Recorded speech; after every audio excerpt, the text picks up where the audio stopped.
নমস্কার, আমি সঞ্চালক অমিতাভ আবার চলে এলাম আপনাদের সঙ্গে এবং অমিতাভর আরও একটি পর্ব নিয়ে। আজকের এবং অমিতাভ এর পর্বটা বিশেষ কোনো অজানা ঘটনা নয়, কেবলমাত্র একটা প্রশ্নের জন্য আজকে এই অবতারণা। প্রশ্ন একটাই যে আমরা কি করতে চাই। আমরা জীবনে যতদিন বেঁচে থাকি একটার পর একটা হার্ডলসকে টপকে যাওয়ার পর নতুন লক্ষ্য আমাদের সামনে তৈরি হয়, আর তার সঙ্গে সঙ্গে তৈরি হয় একটা শব্দ, চাই। আমরা শুধু চাইতেই থাকি, জীবন ভর এই চাহিদার আমাদের কিছুতেই আর শেষ হয় না। সেই চাই চাই যে শুধু করতে নেই, কারণ চাই চাইটাই জীবনের সব কিছু নয়। সেটাকে আজকে আপনাদের সামনে বেশ কিছু উদাহরণ, কিছু মানুষ আর এই চাই চাই, তাকে নিয়েই আজকের পর্ব এবং অমিতাভ। বিশ্বের রক অ্যান্ড রোল তার যিনি জনক, তার নাম এলভিস প্রিসলি। তিনি সারা বিশ্বের বুকে আলোড়ন তৈরি করেছিলেন, খ্যাতি, বিত্ত, অর্থের চূড়ায় অবস্থান করে, বয়স যখন মাত্র তার 31 বছর। মাত্র 31 বছর বয়সে পৌঁছেই তিনি জয় করে নিয়েছিলেন লক্ষ কোটি দর্শকদের ভালোবাসা, সেই সঙ্গে অর্থ, খ্যাতি, প্রতিপত্তি, মান, সম্মান, একটা মানুষের জীবনে যা যা চাহিদা থাকে। সেই সময় বাজারে একসঙ্গে প্রায় 71টা ব্র্যান্ড চলতো শুধু তার নামে, এলভিস প্রিসলি।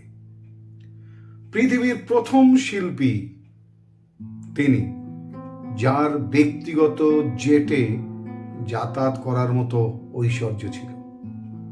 অর্থাৎ তিনি প্রাইভেট জেটে ঘুরে বেড়াতেন এ প্রান্ত থেকে ও প্রান্ত পৃথিবীর।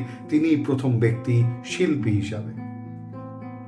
তার যে লিমুজিন গাড়িটি ছিল, তার ভেতরটার সমস্ত অংশ নাকি ছিল ডায়মন্ডের পাতে মোড়ানো, হীরের টুকরো দিয়ে ভরা। কেবলমাত্র 31 বছর বয়সেই তিনি এসবের সুখ স্বাচ্ছন্দ্য উপভোগ করতে পেরেছেন। তার রেকর্ড আজ পর্যন্ত কেউ ভাঙতে পারেনি। 500 মিলিয়ন রেকর্ড, গানের রেকর্ড বিক্রির এই কৃতিত্ব আর কারণে। 500 মিলিয়ন কনসার্ট। সেই কনসার্টে যখন এলভিস প্রিসলি উঠে গাইতে গাইতে নিজের জ্যাকেটটা খুলে ছুড়ে দিতেন দর্শকদের দিকে, সেই জ্যাকেটটা নেওয়ার জন্য যে কাড়াকাড়ি আর হুড়োহুড়ি আর উন্মাদনা তৈরি হতো, পৃথিবীতে আর কারোর সময় সেটা হয়নি। সেই মানুষটি এলভিস প্রিসলি একদিন সকালবেলায় ঘরে বসে গিটারে টিউন করছেন। সে সময় তার সেক্রেটারি তিনি ঘরে ঢুকলেন। এসে তাকে সম্বোধন করে প্রথমেই বললেন, গুড মর্নিং স্যার। এই যে জীবনের এত কিছু আপনি পেয়ে গিয়েছেন এই বয়সেই, খ্যাতি, অর্থ, বিত্ত, নাম, প্রাচুর্য, সুখ, ঐশ্বর্য, এই সব কিছু অনুভব আর উপভোগ করতে করতে আপনার জীবনকে কিরকম মনে হয়? খুবই মজার ছলে স্বতঃস্ফূর্ত হয়ে বলেছিলেন তার সেক্রেটারি ভদ্রলোক কথাটি। গিটারে টিউন করা থামিয়ে দিয়ে খানিকটা উদাস হয়ে বিশ্বের রক অ্যান্ড রোলের জনক বলেছিলেন, একা, ভীষণ একা। মনে হয় যে প্রখর দুপুরে খাঁ খাঁ রোদে আমি উড়ে যাওয়া একটা চিলের মতো মাত্র। একাকিত্বের যন্ত্রণা থেকে মুক্তি পেতে চেয়েছিলেন এলভিস প্রিসলি, আর তার জন্যই তিনি বেছে নিয়েছিলেন মাদক। এত কিছুর পরেও তার কোন কারণ ছিল যে নিজেকে নেশায় ডুবিয়ে দেওয়ার? কারণ ছিল একাকিত্ব, একটুখানি শান্তি। 42 বছর বয়সে পৃথিবী কাঁপানো, সারা জাগানো এই স্টার বা তারকার মৃত্যু হয়। তার মৃত্যুর জন্য দায়ী ছিল তার একাকিত্ব, তার অতিরিক্ত মাদক সেবন এবং অবশ্যই ডাক্তারের ভুল চিকিৎসা বা ভুল ওষুধ। লক্ষ লক্ষ ডলারের বিছানাতে শুয়ে কাটিয়েছেন পৃথিবীর বিখ্যাত তারকা মাইকেল জ্যাকসন, কিন্তু রাত্রে ঘুম হতো না। হ্যাঁ, কারণ তিনিও ভুগতেন একাকিত্বে, এই একা থাকার যন্ত্রণায়। একা, কোথাও একটা মানুষ এত কিছুর পরও একা, শান্তি ছিল না। তাই 10টা ঘুমের ওষুধ খেয়েও 2 ঘন্টা একটানা ঘুমাতে পারেননি, তার বেশি তো পারেনি কখনো। 150 বছর বাঁচতে চেয়েছিলেন, তাই জীবনটাকে একটা পুরোপুরি যান্ত্রিক জায়গাতে তিনি আবদ্ধ করে ফেলেছিলেন। অসংখ্য ডাক্তার তার প্রত্যেক দিনের সময়সূচি অনুযায়ী তাকে সেই বাঁচিয়ে রাখার জন্য কাজ করে যেতেন। তারপরেও তাকে কেবলমাত্র জীবনের হাফ সেঞ্চুরি অতিক্রম করার পরেই চলে যেতে হয়েছিল। কিন্তু তার পেছনে ছিল তার রাতের বিছানায় শুয়েও ঘুম না আসা, সেই একাকিত্ব আর শান্তির সন্ধান। রবিন উইলিয়ামস, পৃথিবী কাঁপানো এই অভিনেতা, যিনি একাডেমিক অ্যাওয়ার্ডস পেয়েছেন, তারও জীবনে একাকিত্বের জন্যই পরিণতি হয়েছিল মৃত্যু। সারা জীবন মানুষকে অনুপ্রাণিত করে গেছে তার লেখা বই। তার বই বেস্ট সেলার হয়েছে, বহু মানুষের জীবন তৈরি করেছে। তার বই পড়ে অনুপ্রাণিত হয়েছেন পৃথিবীর লক্ষ কোটি মানুষ। তার নাম ডেল কার্নেগি। তাকেও হেরে যেতে হয়েছে এই একাকিত্বের কাছে, খুঁজে বেরিয়েছেন শান্তি, আর না পেয়ে মৃত্যুবরণ।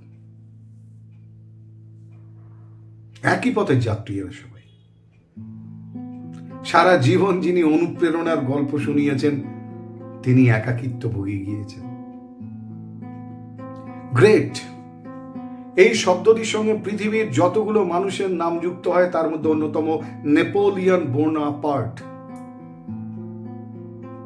নেপোলিয়ন বোনাপার্ট, যিনি তার পায়ের নিচে সারা পৃথিবীকে রাখতে পারতেন বলে তিনি মনে করতেন। 7টা দিন জীবনের কখনো শান্তিতে কাটান। যাকে ভালোবাসতেন তার থেকে প্রত্যাখ্যান পেয়েছেন, ঘৃণা পেয়েছেন, অবহেলা পেয়েছেন, একাকিত্বে ভুগেছেন এবং অশান্তিতে ভুগেছেন। জীবনের 7টা দিন একসঙ্গে তিনি শান্তিতে কাটাতে পারেন। কতজনের নাম বলবো? যদি খুঁজতে থাকি, একাকিত্ব তাদের অর্থনৈতিক প্রাচুর্য, ঐশ্বর্য, বিত্তবান জীবন ধারণ, জীবনযাত্রা কোনো কিছুতেই তাদেরকে সন্তুষ্ট করতে পারে, কারণ তারা শান্তি পাননি। ক্ষমতা, খ্যাতি, বিত্ত সবকিছুই বেড়েছে, কিন্তু শান্তি বাড়েনি। শত শত উদাহরণ রয়েছে, লক্ষ লক্ষ উদাহরণ রয়েছে, কোটি কোটি উদাহরণ রয়েছে।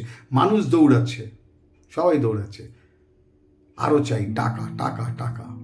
টাকার পিছনে দৌড়াচ্ছেন। টাকা আপনাকে ভালো বিছানা উপহার দিতে পারবে, কিন্তু আপনাকে ভালো ঘুম উপহার দিতে পারবে না। টাকা আপনাকে দামি দামি স্বাস্থ্য বীমা, আনলিমিটেড কভার উপহার দিতে পারবে, কিন্তু টাকা কখনো আপনাকে সুস্বাস্থ্য দিতে পারবে না। টাকা থাকলে আপনি দামি দামি খাবার খেতে পারবেন, কিন্তু টাকা আপনার হজম করাতে সহযোগিতা করবে না। এই টাকাটাই শেষ কথা নয়, বিত্তবান অবস্থা শেষ কথা নয়, প্রাচুর্য শেষ কথা নয়। আমাদের টাকা থাকলে যেমন ঘুম পাওয়া যাবে না, টাকা থাকলেই যেমন সুস্বাস্থ্য পাওয়া যাবে না, টাকা থাকলেই যেমন হজম শক্তি বেড়ে যাবে না। সফলতা আমাদের জীবনে আসলেও শান্তি কি সবার জীবনে ঠিক সেভাবে আসে? শুধুমাত্র এই চাই চাই চাইয়ের কারণে শান্তি বোধহয় কোথাও পথ হারায়।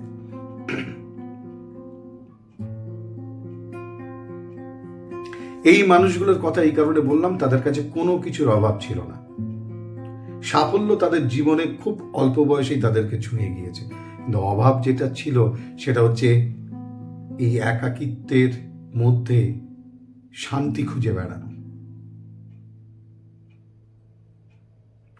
তাদের কোনো কিছুরই অভাব ছিল না, কমতি ছিল না, শুধুমাত্র যেটা কমতি ছিল সেটা হচ্ছে শান্তির।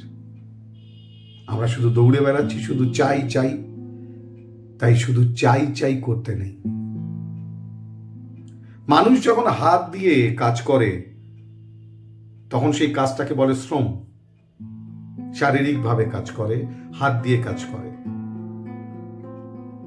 সেখানে হাতের সঙ্গে যখন সেই মাথা সেই কাজের মাধ্যমে নিযুক্ত হয় তখন সেই কাজটি হয়ে যায় দক্ষতা, স্কিল।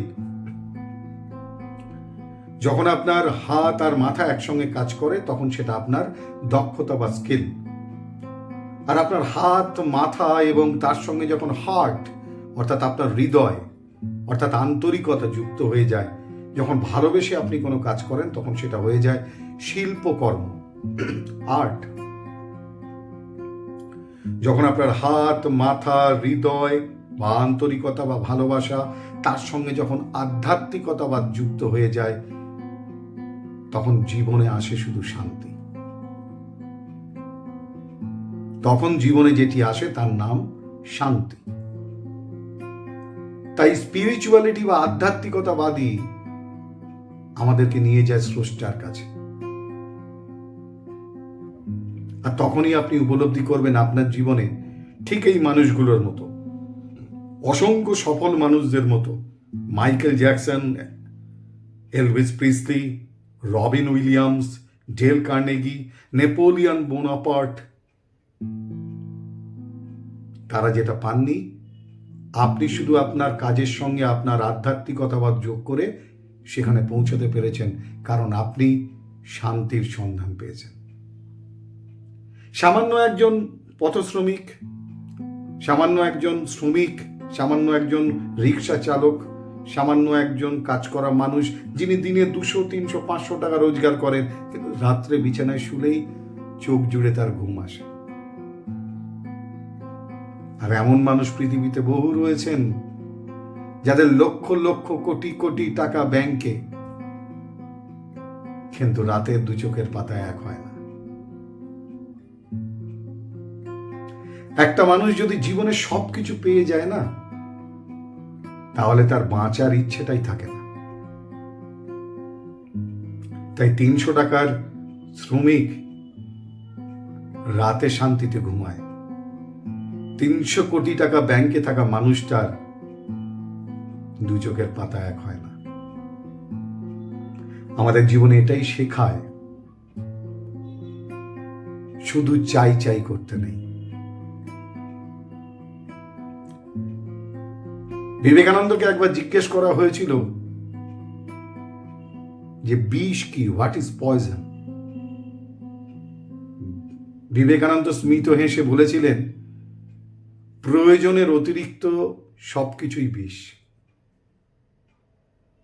তাই সুন্দর জীবন কাটান, যাতে এই সমস্ত তারকাদের, যাদের নাম বললাম বা যাদের নাম বললাম না, তাদের মতো সব থেকেও আপনি একাকিত্বে না ভোগেন। এবং অবশ্যই নিজে যেখানে আছেন, যে অবস্থানে আছেন, সেই অবস্থানটা, সেই দিনটাকে ভালোবাসুন, তাকে উপভোগ করুন। কারণ ওই যে tomorrow never comes, opportunity never wait, and money never sleep. কাল কেউ দেখেনি, তাই আজকের জন্য বাঁচুন। আর নিজের কাজ, দক্ষতা, সাফল্য, তার সঙ্গে মস্তিষ্ক, তার সঙ্গে হৃদয়ের পাশাপাশি স্পিরিচুয়ালিটি বা আধ্যাত্মিকতাবাদকে যুক্ত করুন। তার জন্য কোনো বয়স লাগে না। দেখবেন আপনি সব থেকে ভালো আছেন, কারণ আপনার কাছে যে জিনিসটা আছে হয়তো অনেকের কাছে নেই, যার নাম কেবলমাত্র শান্তি। আজকের মতো এবং অমিতাভ এখানেই শেষ করি। আজকে মনে হলো যে আমরা তো সবাই দৌড়ে বেড়াচ্ছি, কিন্তু আমাদের ইচ্ছা, চাহিদা আর এই চাই, এটা হচ্ছে ফুটো হয়ে যাওয়া কলসির মতো। তাতে যতই আপনি জল ঢালুন, সে কলসি আর ভর্তি হবে না। আসুন একটু ভালোভাবে বাঁচি, শান্তিপূর্ণ জীবন হোক সকলের। এবং অবশ্যই আমরা সবাই মিলে অন্তত এই চাইয়ের নাগপাশ আর চাইয়ের হাতছানি থেকে নিজেদেরকে মুক্ত রাখি আর একটা সুন্দর জীবন কাটাই। দেখা হচ্ছে আগামী পর্বে। আজকের মতো এখানেই শেষ করছি। ভালো থাকুন, চাই চাই মুক্ত থাকুন, কারণ শুধু চাই চাই করতে নেই। শুভরাত্রি।